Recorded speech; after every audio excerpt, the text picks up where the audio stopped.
Welcome back to Most Writers Are Fans. Here's another mini-sode. This one is a segment called Is It Worth It? Where I and a guest talk about a pop culture thing and just say whether or not it's worth your time to check out. So in this episode, I'm joined by my good friend Dustin Whitman. If you read any of my books in the acknowledgement section, you've for sure seen his name because he's become my like pseudo agent over the years and has been the person to push me to do all of these things. So if you enjoy anything I do, like you have Dustin Whitman to thank for it in many ways. And we are chatting about the X-Men from the Ashes titles, because I think that there's probably a lot of you out there that are wondering whether or not these comics are worth your time or if it's a good place to jump in. So I just wanted to sort of break down each of these titles. There's 6 of them we'll be talking about: X-Men, Uncanny X-Men, Exceptional X-Men, NYX, and Phoenix. I just sort of saying if it's a good title, if it's not. And I will say this because if you guys are familiar with Krakoa, which was this nation of mutants that the X-Men sort of like had for 5 years is how long it was, right? Yeah, I think And something like that.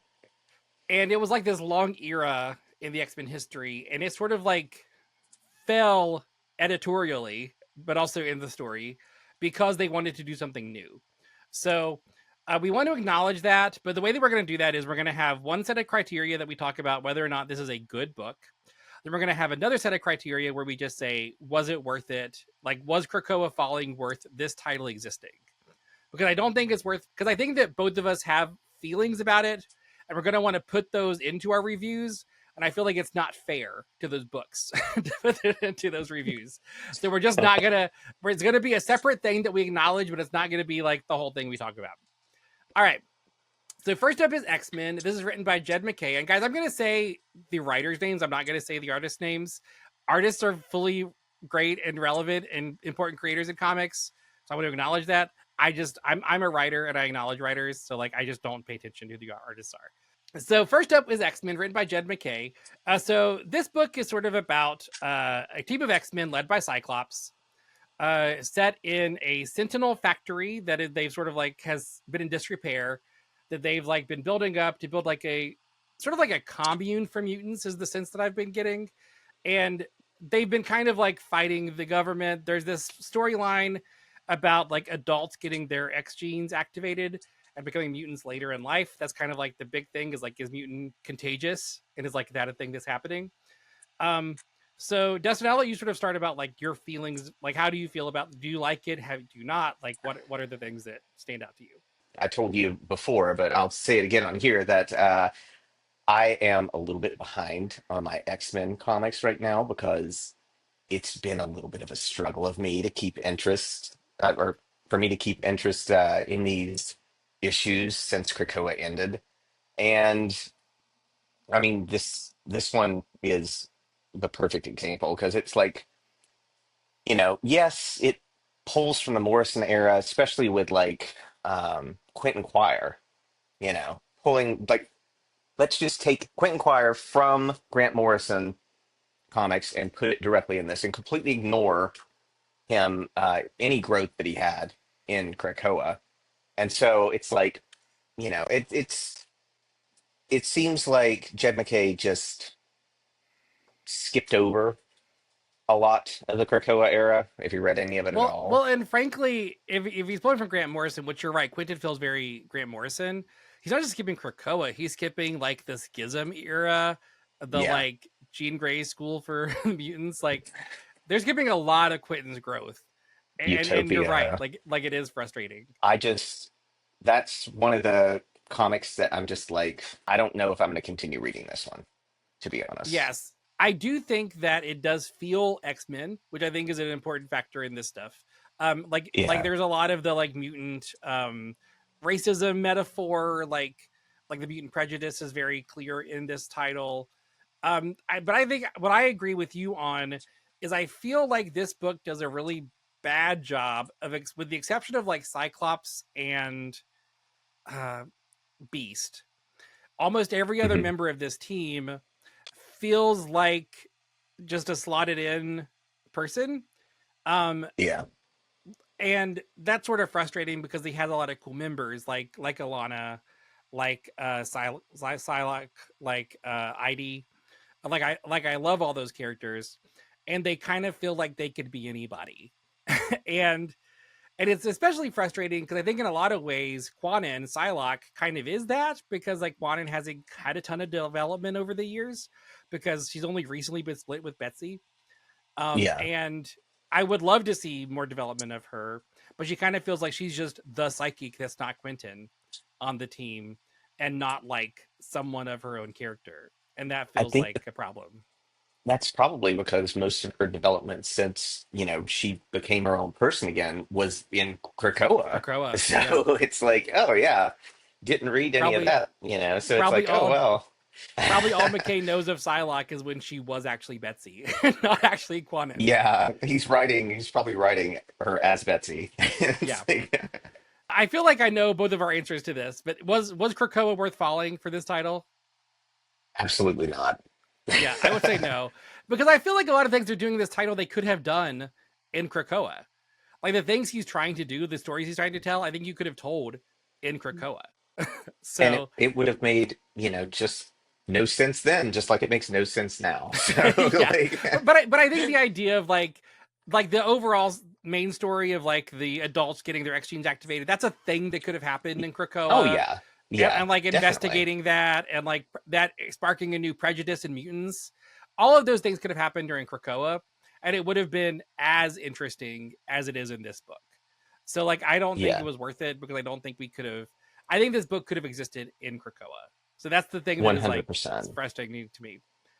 So moving on to Uncanny X-Men. So both of us are big fans of Gail Simone. We were big Birds of Prey fans and Batgirl fans in the DC Yes. days.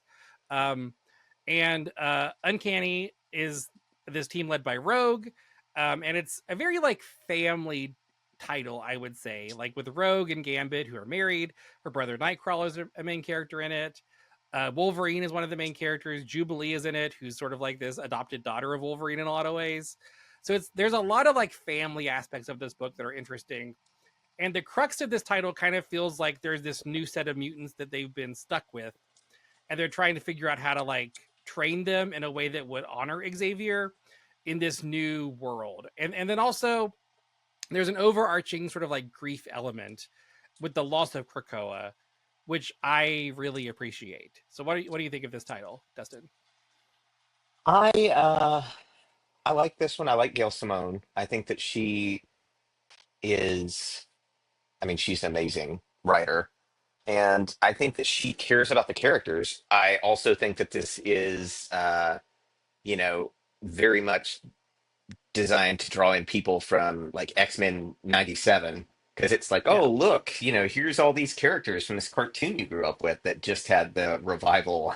Like, so, I mean, not that there's anything, wrong with that, but I feel like when Gail Simone writes characters, she actually cares about the characters. And I think that says, a lot about her. And even though like on social media, she'll be like pretend like she doesn't know the Yeah. powers of different characters and everything, but when she's actually writing, she's pretty amazing. I'm a pretty big fan of this book. So art wise, art is beautiful. I really enjoy Mm. the art in this. All the characters are really spot on. Oh Um, yeah. and and I think you're right. Like Gail really captures who these characters are in a way that is like very. Each of them feel like we're reading like the perfect version of those characters, and I really love reading Rogue as sort of like the protagonist because that doesn't happen often. And I think that it's really like characters calling her Anna Marie feels very personal in a way that we've never seen before with her, which is weird. Like, why did they call her Rogue so much at the Xavier Institute? And I think that that's something that I really like about this title is it does feel very personal and this sort of like family dynamic that's not because like the X-Men have always been a family in the broad sense, right? Like that's always been kind of a thing in the X-Men. We've never seen Hmm. them be a literal family in this way because like Wolverine, is sort of a mentor figure to Rogue and to Jubilee, so in a way they're kind of sisters. Yeah. She's literally the brother of Nightcrawler because her adopted mother is his biological mother. Then she's married to Gambit, so like it is like a literal family, and we've not really seen a title like that before with X-Men. And I do like that a lot because it's something new. Like we're covering new ground here, with these characters Yeah. that we've seen for a long time. I feel like there was a lot of, you know, themes of family in Krakoa, but that might have been more like all of mutants are kind of Yeah, a big family, and the giant what Summers commune on the moon up there with yeah. Jean Grey and Scott and Logan all having their rooms right next to each other. And I think that you're right. Like in Krakoa, it was like we're all a family, and that was a thing. But even like the Nightcrawler Mystique stuff happening right at the end of there, even Yeah, that felt like it was more of a story element than it was like a familial connection, right? And I think that what is touching on here is kind of like this history that family has with each other. You know what I mean? Like because we've been friends for so long, like I do in many ways think of you as family, and I think that in a lot of our yeah, ways when we talk about our friendship, it pulls on our past experiences that we've had with each other that we sort of like it's a bond that we've built over many years, right? And yeah, 100%. I think that this book is sort of like doing that with these characters in a way that isn't often acknowledged in the X-Men, you know. And that's something that I think is sort of like special and fun about this book. I mean, Gail Simone is very good at writing like the found family type thing, like in Birds Yeah. of Prey. I mean, I read Birds of Prey before Gail Simone got on it, but it was 1,000 times better once she started writing it. And I think she really elevated Black Canary in that too. Just like, she's can elevate Rogue and the rest of Yeah. any character that she focuses on. I mean, because again, I feel like she actually cares about the characters and their past and builds on that. And two, I feel like there's something because there's this element in this book because in the first issue, not to give spoilers, but there's this kid that they meet who like looks up to them because like they're X-Men and they're popular, but they're also mutants and he's a mutant and like they appreciate like he like really loves meeting them because like they are role models for him. And a lot of what they're doing in this book, like to be heroes and to commit to it moving forward, is sort of like this responsibility that they feel to this kid, but also to like all the kids that are mutants and things like that. Um, and I think that that is sort of timely because I think that a lot of us feel a responsibility to do something for the world as a responsibility, not as like a choice. And I think that that is something that is like sort of interesting to see that carried through, especially when you're a minority, right? Like when you have trans friends and you see people with this trans rhetoric, like this anti-trans rhetoric, it's hard to not feel connected to it, and like you should be doing Yeah. something. And to note like how dangerous that rhetoric is. Yeah. So again, the question that's frustrating to ask, but we have to: Was Krakoa? Was this book worth Krakoa falling? Do we feel like this book? I don't want to say yes to any of these because I feel like this book could have also happened like with Krakoa, But but I feel like the way that mutants have been like the falling of Krakoa has very much affected mutant status in the world in a yeah, very big way. And I think that this book would have not had the same impact had Krakoa not fallen. Like some other tragedy could have happened, but like I think that some tragedy had to happen for this book to happen, if that makes sense. Because I think that yeah, the grief is like an important element, and the idea of like clinging to each other whenever you don't have anybody else, it seems like sort of a yeah. theme in this book. And I feel like that wouldn't happen if they were all living on Krakoa still. Like it would be hard to tell that kind of story. That is a good point. All right, so the next title we're going to talk about is Exceptional X-Men by Eve Ewing. I find this book very charming. Yeah, I think that the stuff with Kitty is really interesting because it really deals with her trauma of like because she gave literally all of herself, even her like identity at the end of Krakoa. Like at the end of Krakoa, she was like, "I'm not Kitty anymore. I'm not Kate. I'm not Kitty. I'm Shadow Cat. I'm this ninja that kills people. I'm not a person anymore." And like she gave so much of herself that she was like not even a person, like letting herself be a person at the end of Krakoa. And I feel like again, I think it's very timely whenever you're a minority, the way that like we are both queer people, the way that mutants are, because like sometimes you don't want to have to be bisexual all the time, as a bisexual. Sometimes you want to just be a person. And yeah, and I think that that is challenging whenever you can't get away from it because it is who you are. yeah. And Because there's so many people that it's like, oh, you're an ambassador to all the yeah, straits. yeah. It's like, but sometimes you just want to live your life, you know? You And just want frankly, to, Kitty has been that since she's been a character in comics. And I do think it's kind of cool. Like the thing they did in the first issue where she really sees herself in the way that she sees herself in bronze, and kind of like relates to like kind of like um, being a mutant, but not being sure if you can embrace that part of yourself and being scared about showing that part of yourself. Like those are all really interesting things that she sees a lot of herself in. And the idea that she accepts herself as Kitty, because that's who she was when she joined the X-Men and she sees herself in this person, I think is yeah, actually super interesting. And I think that does speak to that idea of like identity, because like she's sort of like trying to build that for herself again, you know. yeah. And I think that it is sort of like displaying that. So I do like this book a lot. Again, like we're only 2 issues in, so I've read the second issue, but even so, like I feel like we don't have a great sense what the book will be. But I the way that she was written in the first issue and the second issue, like I think that they're writing her in a very compelling way. I'm very Hmm. curious to see how Emma interacts with that, because she shows up right at the end, just like in the first one, but like she's in person now at the end of the second one.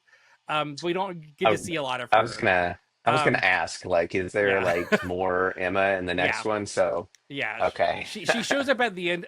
I think that she's going to be around moving forward, but I think they're still trying to establish, because there's 3 new characters that are going to be main characters, which is maybe something to point out. It does feel like the kids in this one are actually main characters, like they're fleshing them out in a way that's like substantial, which I am worried about it in Uncanny. Like I'm worried that in Uncanny we're going to have very well fleshed out main characters and then a bunch of kids that get thrown in because she had their plot devices. And we need to, Yeah, it's a thing I'm worried of, whereas I don't feel like that's the case in Exceptional, because we only have 2 main X-Men in this one, you know, so we're able to build out the other 3 pretty substantially, which I am kind of excited about, like actually really getting to know these new kids, which is part of X-Men. Like that's like new X-Men, right? That's a part of it. It's like having a new class that comes in. yeah, yeah.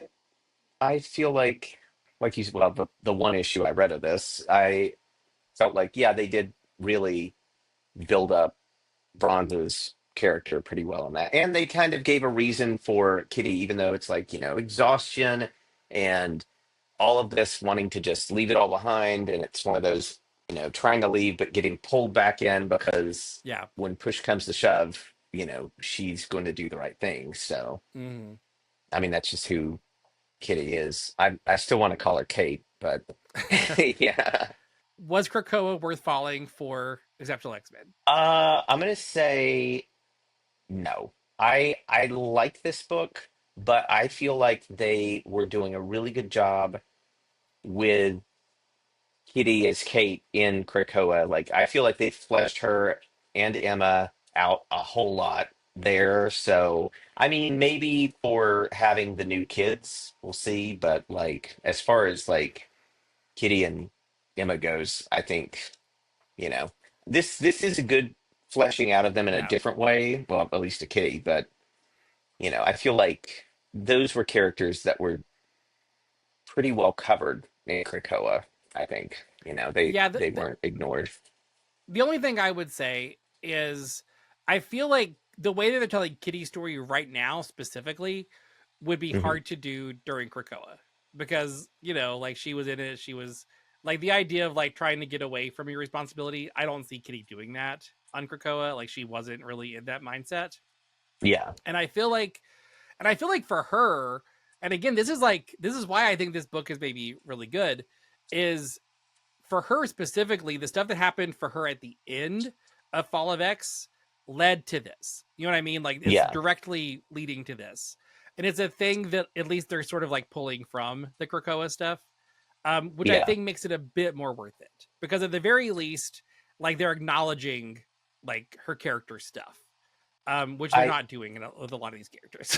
I do like that the fact that it's like this makes sense for her to be in this space Yeah. because of all the horrible stuff that she went through right at the end. Yeah, so All right, so next up is NYX by, and I have their names here. Written by Colin Kelly and Jackson Lanzig. They go by the Brain Trust, I think, is the thing that they go by a lot. Um, oh so NYX is a it's sort of like a reboot, right? Because they did NYX, like the thing that Laura premiered in was NYX like years and years ago. Laura Wolverine, Laura. Um, and this book is sort of like an ensemble cast. It kind of feels like Kamala Khan and Laura Wolverine are like the main characters. I think we're kind of like exploring it as an ensemble cast through their eyes. Um, and really that's sort of like I think the thing that I feel in this book, because they're all living in New York, and that's kind of like the thing, is these mutants are kind of disparate living in New York. The thing that I resonate with is the idea that like these mutants that don't have any familial connections really are sort of like finding each other and clinging to one another in a way like that speaks to me as a queer person, because like Hmm. that's what happens with us, right? We sort of like find each other Yeah. when we're in these spaces, and it makes life easier because you found each other. And that kind of feels like what this book is drawing from, and I do like that. One thing I really, really like about this book is that it directly references Krakoa. It's like, oh, here's a course being taught about Krakoa, and here's all these people like coming to terms with life being drastically different. And I mean, a lot of the hate crimes that, I mean, us as queer people, like, you see Yeah, stuff like this in the real world all the time. So, it's very, it does hit home when you see a lot of that. And the and people and, with and you do their, need each other. Yeah, you need yeah, people like you that understand what you're going through to deal with it exactly. with. Yeah. Yes, so I do enjoy this book. I mean, full is to show my bias a little bit. Kamala Khan's like one of my favorite all time favorite comic book characters. So like I do like seeing her in this. Um, I don't know that I love that this is where she is in Marvel moving forward now. I don't know because in much like I don't think Krakoa had to fall for a lot of these books to exist. I don't think she had to die for this to happen. you know, I don't think that she had to be killed for this to happen, and I don't think that we had to basically shed her solo titles so that she could be in this ensemble book and sell X-Men books. So like like the like promotional corporate side of it is frustrating to me. But I do enjoy her in this book. I think that Sophie's a fun character, and it's kind of fun to see her play off of Kamala a lot. And I also love Laura. Like Laura's also, I've been following Laura since not her original NYX run, but since her like origin books that came out after that. Um, Mhm. so I've been a big fan of hers for a while. So it's also cool to see her. And I'm aware of Prodigy because he dated Speed for a while, and I've seen Enola in the background of a lot of comics because again he's one of those comics who are like, and he's here. but Yeah. like it so but it is a fun cast, and I'm enjoying it. And again, I think it is doing something that we've not seen with the X-Men like this before. Because I think, putting the mutants in a place that's not majority mutants and kind of like having them find each other and cling to each other, I think is something interesting that we don't always see with them. These characters are interesting, but I was just like, honestly, this is probably going to be the book that I'm least interested in. And it's turned out to be one of the ones that I actually love the most. So, Yeah, and so to kind of like go ahead and quickly touch on like did Krakoa have to fall for this book? I think maybe. I don't know if it yeah, did because I uh, kind of feel like you could have put mutants in New York City and had them find each other, and it could have been like this fun, cool New York young mutant thing. But I do think that the falling of Krakoa does give it stakes they wouldn't have existed without it. I think for it to be as good as it is now, that it did. This is one of the instances where I feel like it did have to fall. Like you said before, it could have existed and it probably would have been good, but I feel like it's a little bit better Yeah, because, and I feel like this one, you know, kind of honors Krakoa, with at least, like, oh, here's Krakoa directly mentioned, here's all this, here's the class on Krakoa. It's not like yeah, just let's briefly, and then sweep this under the rug. yeah. So lastly, we're going to talk about Phoenix, but not in the same way as these other books. I just want to, because Brevoort's been doing this thing, and he said this a lot in the editorial stuff, that he wants to start pushing like individual books and a lot of like solo titles with X-Men, which like I understand the idea because he's saying like there's a lot of like compelling characters that could have solo titles, and I think that's true. But also like I don't think X-Men are solo characters. Like X-Men by definition exist as a team and as a family and as like people that work together.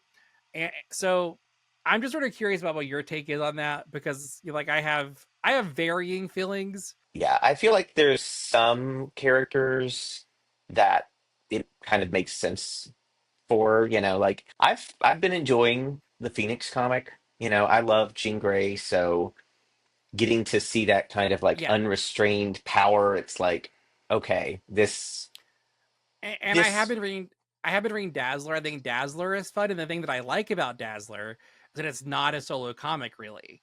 Dazzler is the lead, and that it's about her and her tour, but she has a supporting cast of other mutants that are all like main characters also. So like I think that it's a good book, but it's a good book because it feels very X-Men because it has a lot of other characters that are part of it, you know. I'm trying to think with Phoenix, what she has her psychic rapport with Scott all the time, and like And of we see her course the father-in-law a time or yeah, two. father-in-law, and all the cosmic Yeah. crew out there. So I mean, Yeah, she hung out but with Carol in the most recent issue that I read. So yeah, I I haven't read I haven't got to read Storm yet, so I can't really yeah, and Storm's judge also that on the one. Avengers to throw that out there. That's another thing that's happening. I don't hate that idea. I think it's kind of fun to have a prominent X-Men and to give her the same prestige as the other Avengers. I think is a cool idea. Yeah, I feel like that's definitely something necessary that should have happened a long time ago because it's Yeah, kind of been like, oh, well, we'll add X-Men, but we're going to have it on a separate team. This is yeah, going to be the yeah, Unity Squad, but like to have it yeah. on to have her on the And that's not Wolverine too, actual, because Wolverine was in the all new yeah, X-Men, but he's it's not Wolverine. Wolverine because Yeah, Wolverine. I mean, Wolverine's everywhere, and in yeah, Wolverine's comic, it's like, is Wolverine alone? Yes, but it's Wolverine's comic, and he's alone most of the yeah, time. It's like, yeah, so that's not. And Wolverine being an X-Men comic, or being in an Avengers comic, or being in, if Wolverine was in the Guardians of the Galaxy, I wouldn't be yeah. surprised. Right. Like, And I do think back to the solo idea. I do think that there are characters that deserve a solo title, like Quanin deserves a solo title because she's not been given development even in her current book that is being published as a team book. yeah, Um, so I do think that and I think that I think that her solo book is written by an Asian writer. So like they actually are trying to make up a little bit for putting a white woman in her body for 20 years.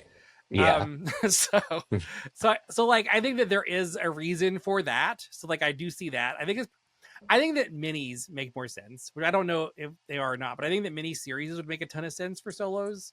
I don't know yeah. that ongoings make a ton of sense with X-Men. Yeah, I agree. I agree. And I think that, I haven't read Dazzler, but that sounds, and I read like the synopsis for it, but yeah, that sounds like the type of solo. It's like, yeah, this is going to focus on Dazzler, but here's Yeah. this entourage of these X characters instead of being like, let's take, this Yeah. mutant out of everything and then just be like, oh, they're by themselves. So I I don't know. I don't know if like with Mystique, I'm not overly impressed, but that is And a mini though, at the very least. yeah, and I do think that with Mystique and probably some of the other ones we're probably going to see moving forward, I think a lot of the villains they want to reestablish as villains, which like I'm torn on Yeah, that obviously because like in Krakoa, a lot of them had some character growth where they weren't as villainous. Um, yeah, but but I think that that's probably what they're trying to do is reestablish in this new normal, like who these villains are and how they become villainous again. So like I think that's probably part of what some of these solos are is like getting them to this place that they want them to be in. And I don't know. I don't know how I feel about that, yeah. but I mean, yeah, I don't like the, oh, let's do this solo and we're going to focus on this character, but we're also going to completely ignore the recent history, yeah, you know. So like I just hope that because they did try at least a little bit.